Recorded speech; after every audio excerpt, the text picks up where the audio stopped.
Bienvenue, chers amis de la communauté d'études quotidiennes de la Bible. Aujourd'hui, nous allons partager avec vous la méditation quotidienne au féminin tirée du livre Vertueuse, écrit par Monica Diaz ce lundi 29 avril 2024. Ayant pour titre « Êtes-vous sûr de ne pas être perdu ?» Cette vie n'est pas justice, mais croissance dans la droiture, elle n'est pas santé, mais guérison. Selon Luther, une grand-mère se promenait avec son petit-fils de 5 ans dans un centre commercial lorsque, par inadvertance, le petit garçon s'est perdu. Désemparée, la grand-mère a donné l'alarme et les agents de sécurité ont commencé leur recherche. Après 20 minutes de prière et de larmes, la grand-mère a vu de loin un officier tenant son petit-fils par la main. Elle avait maintenant des larmes de joie. Quand ils se sont retrouvés et que le garçon a vu ses larmes, lui a demandé « Pourquoi pleures-tu, grand-mère? Es-tu perdue ?» Être perdu sans le savoir, comme cela est arrivé au petit garçon de notre histoire, est une chose qui peut nous arriver aussi. Car il y a deux façons d'être perdu. En dehors de l'Église, comme le fils prodigue, ou à l'intérieur de l'Église, comme la brebis et la pièce de monnaie perdue.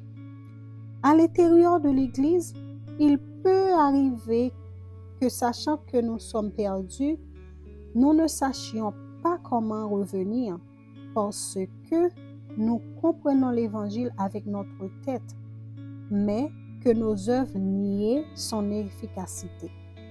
Il peut aussi arriver que nous ne rendions même pas compte que nous sommes perdus, parce que nos bonnes œuvres nous semblent être une preuve de salut. Rappelez-vous le cas du jeune homme riche. C'est pour cette raison que le légalisme est une façon dangereuse de vivre la religion, car il nous fait croire que nous sommes bien parce que nous faisons ce qui plaît à Dieu, mais nous le faisons pour de mauvaises raisons. C'est pourquoi il dit encore cette parabole du pharisien pour cette personne qui se persuadait d'être juste et qui méprisait les autres, selon Luc 18, le verset 9.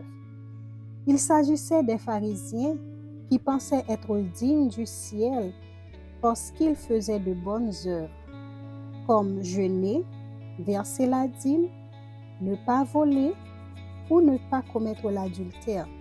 Voir Luc 18, le verset 11-12. Mais c'est justement leurs bonnes œuvres qui les empêchaient de se rendre compte qu'ils étaient perdus, car elles les entraînaient dans l'auto-illusion d'une complaisance orgueilleuse. Ellen White a écrit « Les religieux fidèles ne sont pas disposés à examiner en profondeur pour voir s'ils sont dans la foi. Ils semblent penser que c'est parce qu'ils professent la foi qu'ils seront sauvés. Et ainsi, ils sont perdus. Car c'est la pire des situations. Et vous confiez-vous tant dans vos œuvres, dans votre profession de foi, que vous ne faites pas un examen minutieux de vous-même au cas où vous seriez perdu? Ou êtes-vous disposé à vous examiner soigneusement pour voir si vous êtes dans la foi?